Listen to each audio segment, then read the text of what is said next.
David, pour aller affronter Goliath, avait un bâton, une fronde. Il avait 5 pierres dans sa gibecière et dans sa poche. Il partait affronter qui? Goliath. Goliath était un homme extraordinaire, fort, grand, puissant.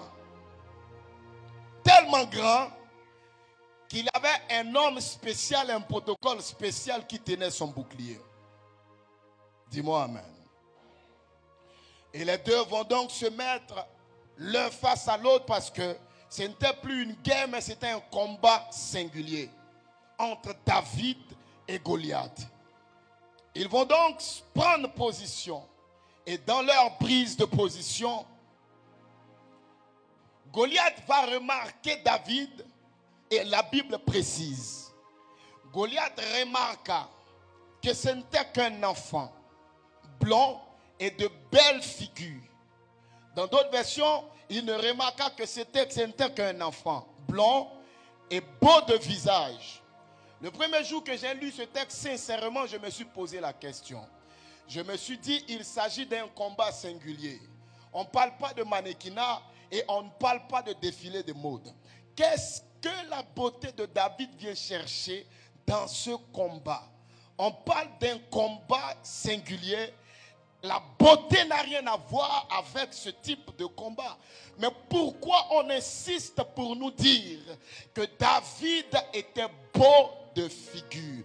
Parce que même dans les combats spirituels, si vous n'apprenez pas à soigner votre apparence, il y a certains milieux qui ne vous seront pas accessibles.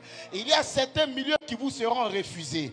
La Bible a dit, quand Jacob devait entrer en présence d'Isaac, à cette époque, Isaac était vieux et aveugle. Et Rebecca a déposé le repas entre ses mains. Elle a couvert les mains de Jacob de la peau de l'agneau. Et la Bible dit qu'elle est allée prendre les vêtements d'Ésaü. Mais ce n'est pas ce qui m'intéresse. La Bible dit les plus beaux vêtements d'Ésaü. Pourtant, Jacob entrait en présence d'un aveugle. Comment un aveugle pourrait-il apprécier la beauté du vêtement que Jacob allait porter?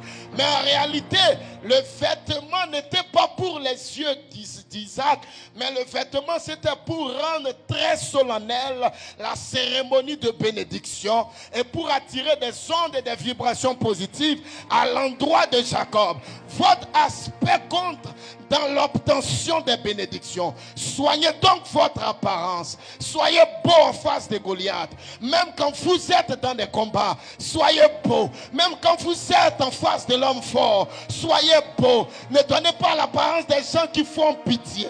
Ne donnez pas l'apparence des gens qui sont tristes.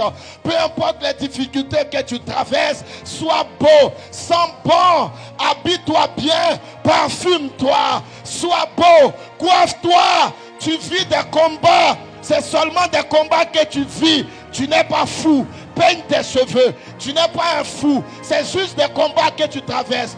Peigne tes cheveux. Coiffe-toi bien. Rase-toi bien. Parfume-toi bien.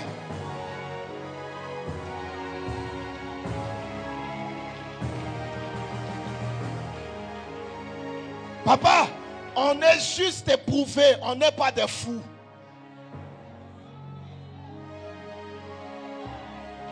Pourquoi vous voulez assimiler vos épreuves à la folie, à la dépression? Non, tu es juste éprouvé.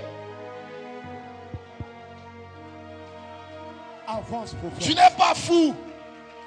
Sois bien soigné. Sois bien habillé. Sois bien parfumé. Sois bien coiffé. Coupe-toi bien les cheveux. Et quand Dieu verra tout ça, il fera tomber Goliath devant toi. Amen.